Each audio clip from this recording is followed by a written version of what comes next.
I thought I'd tell you a little story about a day several years ago when I was in one of my favorite places in the world, which is on the trail of a story with my skinny reporter's notebook in my purse, driving to an old cemetery in Baltimore. And it was on the west side. And I remember thinking, no one must have been buried here in the last 50 years because it seemed so old. And there were, gates. There was a little gatekeeper's house. And I stopped in there because I was looking for a very unusual grave. And I had no idea where it was, and it was a really big cemetery. So I spoke to this woman. She gave me general directions. And I still remember this as if it was this morning, driving through these winding roads and all these old ivory tombstones and hills. And it was like late January, early February, dry leaves kind of scratching across the pavement. And finally, when I made one turn, I saw it, this big pink granite stone with a bunch of stuff on it at the ground at the front. Get out of my car, walk up to this thing, and I see that all this colored stuff at the bottom, it's a bunch of toys. Tonka truck, a Barbie doll, a pinwheel, and little notes. Mommy and Daddy miss you so much, we think of you every day. And I'm kind of crunched down looking at this, and then I hear this voice behind me saying, I try not to move those. And I look back, and it's this old, stooped-over caretaker who's worked at the cemetery for years. And the thing about the toys was that they were new. It wasn't like they had been there for years. So he started to tell me how the parents of the children in this grave were coming every weekend, every holiday, and the children in that grave were all stillborn babies. So let me flash back to what led me to that cemetery, and those are 3 points I want to make today about being a reporter and finding the great details. Number one, whether you're on a beat or whatever it is, you've got to be like someone in a submarine with a periscope with your binoculars, constantly scanning your beat. And faxes, phone calls, talking to people out in public. I can guarantee you that there are, 200,000 great stories that reporters in this country are casting off every day. That's not that good. That's not that good. The other reporters who did medicine and science used to just throw out the faxes, but I would keep them there and I would scan through them. At the very bottom of the NIH quarterly calendar of conferences, stillbirth medical conference.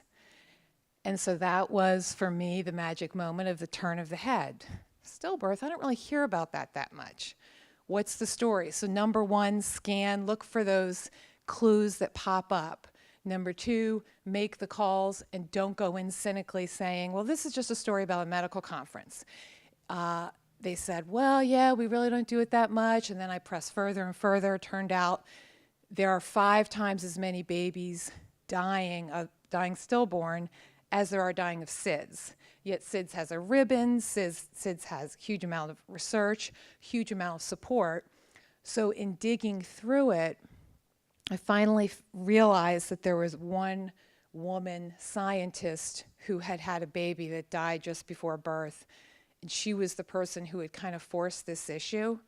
And then when I started looking at the numbers, I said, well, what's going on when they have these babies in the hospital?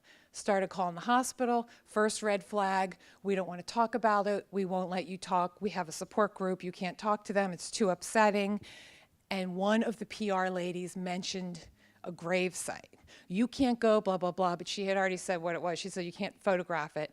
So I was like, I am going to the grave site.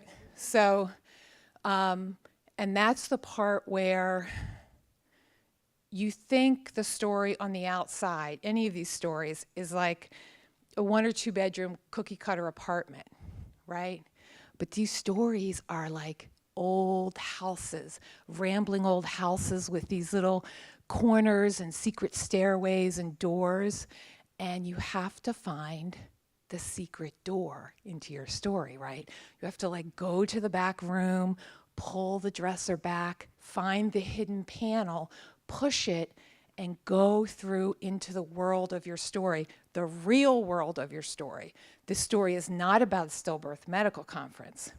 So I'm kneeling in the ground, looking at this stuff, talking to this man, starting to understand the pain, the heartbreak, right? And I started looking at all the toys and seeing all the kids' different names. So I said, how many babies are buried here?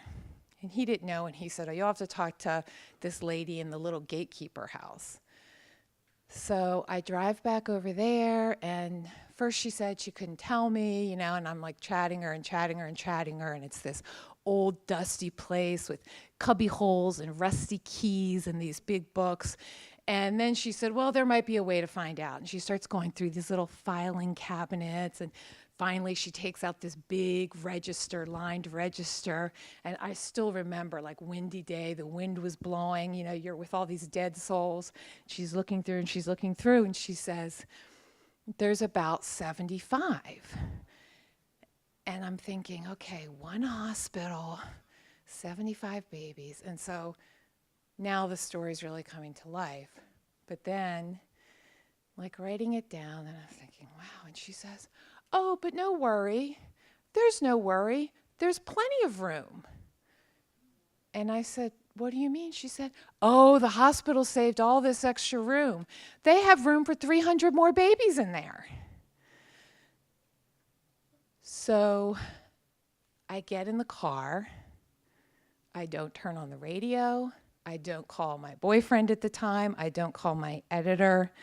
I put my notebook down like it's carrying the most precious, gem ever. I put it down, and I drive back to the newsroom.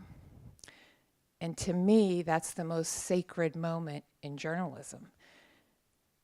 It's the moment when you find what the story is really about, right? So this was not a story about stillbirths and how sad it is, about a medical conference, about a neglected thing. This was a story about how it was such a taboo that not only would the medical researchers, they would not look into it, they didn't want to upset the mothers. So for generations, no one researched it, even though these babies are dying full term without leaving a single clue behind.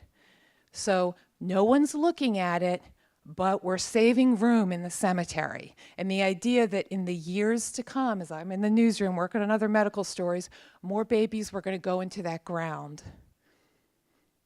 So that was the heart of the story.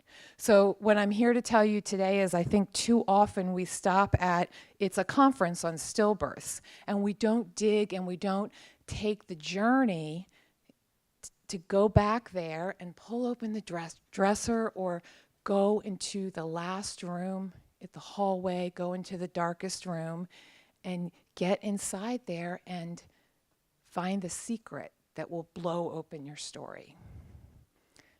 So I don't know if I still have time.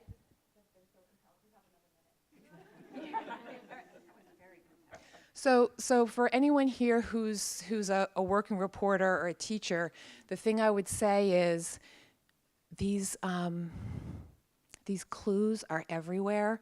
So I'm at a press conference at Johns Hopkins. They're releasing findings on a sickle cell study of hydroxyurea, first drug, this was years ago. In the back of the room is the only African American person in the room, way in the back. At one point, Dr. Dover says, we could never have done this if it wasn't for the people in our studies. There's John Paul, the first person in the world to take hydroxyurea.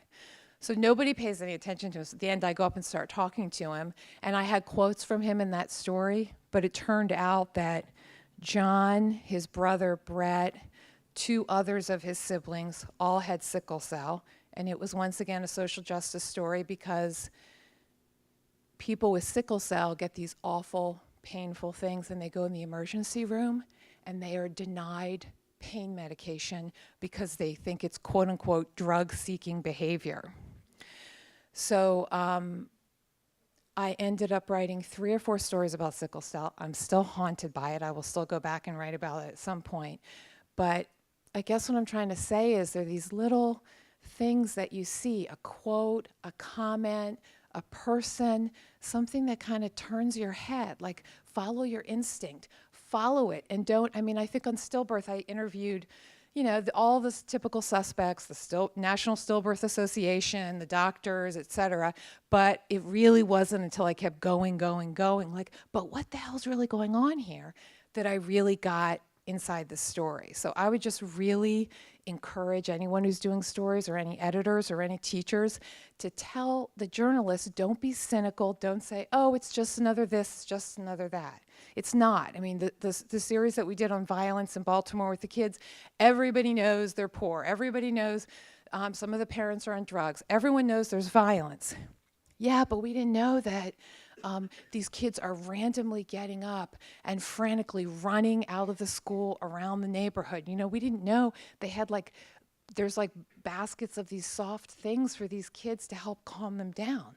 We didn't know that the relatives of the homicide victims are buying see-through shower curtains because they're afraid someone's going to come get them. So that's all I have to say.